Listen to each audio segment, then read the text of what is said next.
Thanks for staying with us on the conversation right here on News Central TV. On the first half, we dealt with situations in Nigeria where the federal government has cautioned the social media platform Meta Inc.'s Facebook to caution and cite with statements being made by the indigenous people of Biafra. And right now, we move over to Libya, where Libya's heads of national unity government, Prime Minister Abdelhamid Dbeibeh, met with the residents of the capital Tripoli, which was rocked early on Tuesday by gunfights after forces of the rival Tobruk-based government withdrew following heavy fighting between opposing militias. Hours after clashes between backers of two rival administrations in Libya, signs of the gunfights were still visible in the capital. It is an attempt by the rival Bashagha to seize the seat of government in the capital, Tripoli, which has triggered the clashes. Bashagha arrived in Tripoli with a number of cabinet ministers earlier on Tuesday, but later withdrew, citing the security and safety of citizens. Now, joining us to discuss this live is Rami Musa, a Libyan journalist who joins in from Benghazi in Libya. We also have Jalel Harchaoui, a Libyan affairs analyst who joins in from Paris, France. A very warm welcome to you, gentlemen, and thanks for joining us in the conversation. For having us. Now, I'd like to start with Jalil. It's been 3 months since Libya's eastern-based parliament appointed Bashagha as prime minister. How effective has his tenure been, and what has he been able to achieve from his base in Tobruk? Well, he tried to enter Tripoli on the 10th of March, and it was a failure. He was stopped at the outskirts of the city. And then he took several weeks in Tunis, next door, to try and devise a better plan. And he could have tried again right before the month of Ramadan in late March. The conditions were probably better at the time. And then he became basically focused on this act of showing up physically in downtown Tripoli, thinking that it could trigger a virtuous circle and kind of rally all the armed groups, because here the dynamic is really dictated by the behavior of the various armed groups. Are they going to be loyal to the Dbeibeh, the incumbent, or are they going to switch or support Bashagha? Yesterday was obviously a total failure on many levels, but of course it's not the end of the crisis. And I would say that yesterday was probably the beginning of a more than a crisis, probably a conflict that would unfold in the next few weeks. All right, Rami, continuing from what happened yesterday, we saw clashes rocking Libya's capital as the parliament-appointed Prime Minister Bashagha tried to take over government there, but was forced back out by a rival administration that refuses to cede power. Now, do you think it was a miscalculation on the part of Bashagha, and was he not expecting resistance from the forces loyal to Abdelhamid Dbeibeh? According to the reports, what we received and people we talked to, Bashagha did have a plan, and he already coordinated with his loyal faction on the ground. But things didn't go as according to what they have planned, and they didn't expect the rival militia to be that strong and very aggressive. So the plan failed flat, and I believe they will not repeat this in the coming weeks, because the rival groups and the Dbeibeh faction will be more alert and more prepared for similar tactics in the future. Thank you very much, Rami. Now, back to you, Jalil. In the aftermath of this event, the Tobruk-based Prime Minister Bashagha did say he would not use violence to take over the capital, Tripoli. Bashagha said he would not use violence. He said he had entered Tripoli without an armed escort, but had been attacked by fighters allied to Dbeibeh. Now, Dbeibeh has accused Bashagha of entering Tripoli with fighters and with an outlawed armed group trying to sneak into the capital under darkness. What is the true position of things, and what really happened in the early hours of Tuesday morning? Well, obviously the truth is somewhere in between. Bashagha was escorted militarily. It wasn't a big group, but it was. He was surrounded by armed men. But the more important event is really the brazen and overt manner in which one of the militias implanted in downtown Tripoli, nominally aligned with the incumbent, that militia called Nawasi really played an active role protecting Bashagha and escorting him, and basically offering a shelter. And this is probably one of the most important aspects of what happened yesterday, because that militia is native to the capital. So the head was dismissed yesterday, but the physical militia is still there. And to remove it, there's only one way. You cannot just issue a statement. There's only one way to remove it, is to basically go after it physically. And this is completely unresolved. And that, to me, is probably one of the outcomes that are really the most problematic from yesterday, because Bashagha is out, but the militia that betrayed the incumbent, quote unquote, from his perspective, it cannot just be dismissed away through a memorandum or a circular. So this is completely outstanding, and the calm in Tripoli today could be misleading from that angle. So who would activate, who would act on this, who would enforce the dismissal of this militia? You see, militias or armed groups cannot be dismissed because you don't have a clear hierarchy. You don't have a clear chain of command. Otherwise, they would be considered regular forces. So the problem in Libya, and I would say it's a problem across the entire nation of Libya, east, west, and south, is that the most effective armed entities that are used by the state authorities happen to be armed groups. They're not completely irregular, they're not completely transparent, and they're not completely obedient.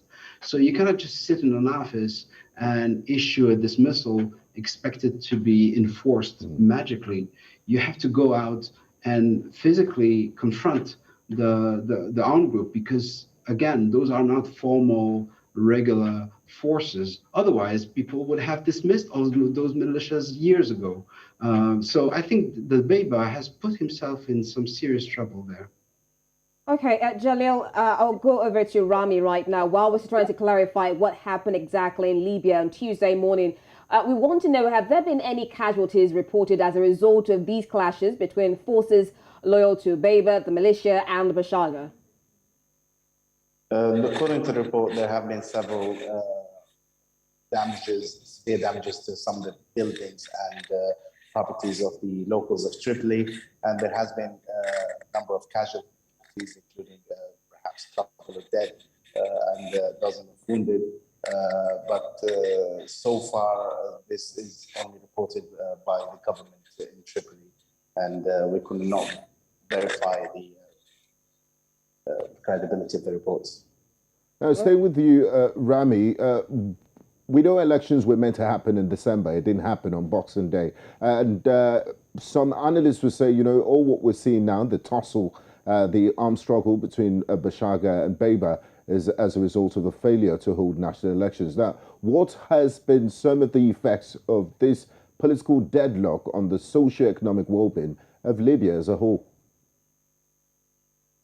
So yesterday there has been meetings between the two parliaments in Cairo, and this meeting will continue for the couple coming days. And we expect them to agree on a date or perhaps a roadmap for the next election, perhaps next year.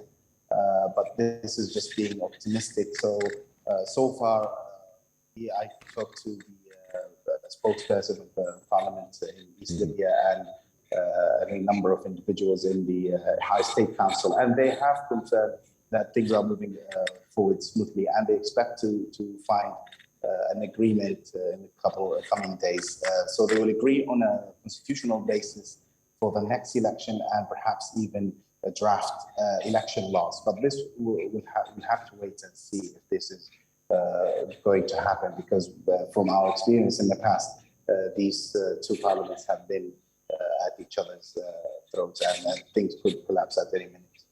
All right, thank you, Rami. Now, Jalil, we see what's going on in Libya. We see political crisis, two rival governments coming in place, and of course the socio-economic effects going on in Libya. Now, what are the risks to Libya if there is no negotiated settlement to these rival governments? I think, there's one possible path that is perceived as a promising solution by international actors.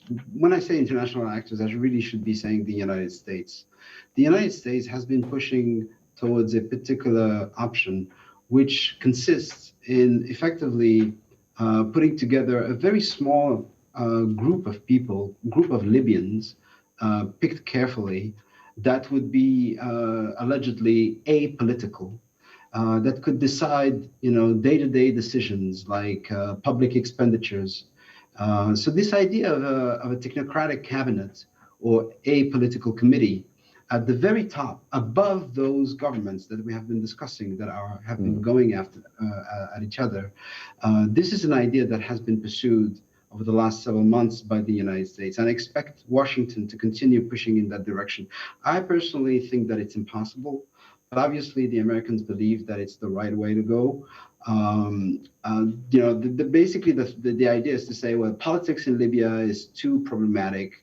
It generates conflict. You have like the oil blockade and other problems. Why don't we just go beyond politics and find a little bubble where politics doesn't exist? Of course, that bubble to me is impossible to implement, but I expect both the United States and the United Nations, which happens to be very weak right now on Libya, to kind of cling on that kind of solution and try to basically implement it. And we'll probably see that over the next couple of months. Now, staying with you, Jalel, still talking about this hypothetical stopgap measure, this bubble, would it be long-term? And where does the will of ordinary Libyans come in this? They always talk about elections, and I'm sure the ordinary Libyans also want to participate in choosing who will become their president. Now, are elections in Libya likely to happen, and when? And is that the silver bullet to all Libya's socio-economic and political problems if they do happen? Well, I think, that little bubble of technocratic functions, if it's put in place in a successful way, it will basically a way of governing the country that becomes, very boring for the political elites that have been clinging on the any power function of the last several years. If you make that technocratic mechanism functional and efficient on the one hand, and boring from a political glory perspective, then it would be a nice way to kind of create an incentive for all the ambitious political players to actually clamor for elections in a very genuine way. So far, all those elites, when they ask for elections, they haven't been honest about it. They think they can get to power without going through the true uncertainty of valid elections. Throughout 2021, they have been lying. I cannot think of one political elite that has been honest about elections personally. Maybe Rami will disagree. But of course, if this implementation, this idea that I've been describing is successful, then they will be so, nostalgic about being in the heart of things. They would actually ask for elections, and then you could organize something within the next 12 to 18 months. But then again, I'm being optimistic. If the mechanism doesn't work, then it could just stay like this. This decayed situation that we have could stay on for many years. All right, well, we're still hoping and having a positive impact of this elections. It has been postponed since 2018, 2021, and now we're hoping in 2022 we see elections. Now, still looking at this impact of this political deadlock, over to you, Rami. We know that we've heard reports, rather, of more of oil blockades, especially for the major oil facilities in Libya. Now, how do you think this has affected the revenue coming in Libya? Because oil is a major source of revenue, especially from exporting it to international organizations, international partners. So how has this affected revenue coming in Libya?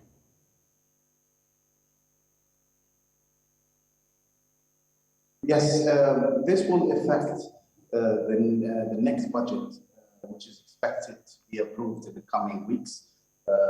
Both governments are trying to secure resources for their government, and at this point, the oil blockade might be lifted and oil production would be resumed, but the resources would be frozen and the NOC will continue to hold on to those revenues until a new government is put in place or an agreement is achieved by the parliament or perhaps organized by the US government. All right, let's hear from Jalel, especially on the situation of the oil blockade now. Do you feel this will actually impact on the governance of Bashagha? Because if there's no money, then how can you rule the country? That's a major source of revenue. Yeah, right now, there's no income at all. There's no access to day-to-day cash from a Bashagha perspective. And I would say that even the Beba, who's still physically in Tripoli, who enjoyed the ability to spend very generously, in a very loose manner throughout 2021, is now facing greater restrictions in terms of access to money. The oil blockade costs roughly $60 million a day, so it's not negligible. So instead of producing 1.3 or 1.2 million barrels a day, Libya is currently producing something like 700,000 or 650,000. So there's a big opportunity cost, and that could actually grow if the crisis worsens over the next several days or weeks. Again, that explains why nations like the United States of America are pushing towards this, what they call a financial mechanism, in order to kind of pay all the functionaries and civil servants and kind of like diffuse the situation by giving a little bit of money to what they believe is legitimate and urgent enough. Again, this is really all about implementation. I'm personally very pessimistic. I mean, it might look good on paper, but it's all about implementation. Staying with you, Jalel, we've seen a sort of graveyard piece in Tripoli and Libya in the last 2 years. It's almost like an ominous silence. You just have a feeling that if you hit the wrong button, something would happen, and this situation could escalate. Can you kindly paint us a picture out of this conflict, and what would it take to keep all the warring factions, all the individuals that are jostling for power happy in order to bring about long-lasting peace in Libya? Wow, that's a tall order.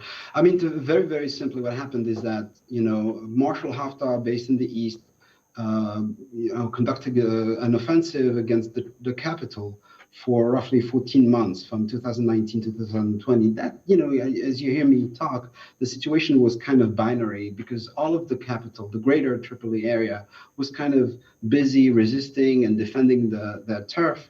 So that was kind of like a black and white kind of situation, relatively speaking. Unfortunately, over the last 2 years, which have been calm, the West has become much more fractured.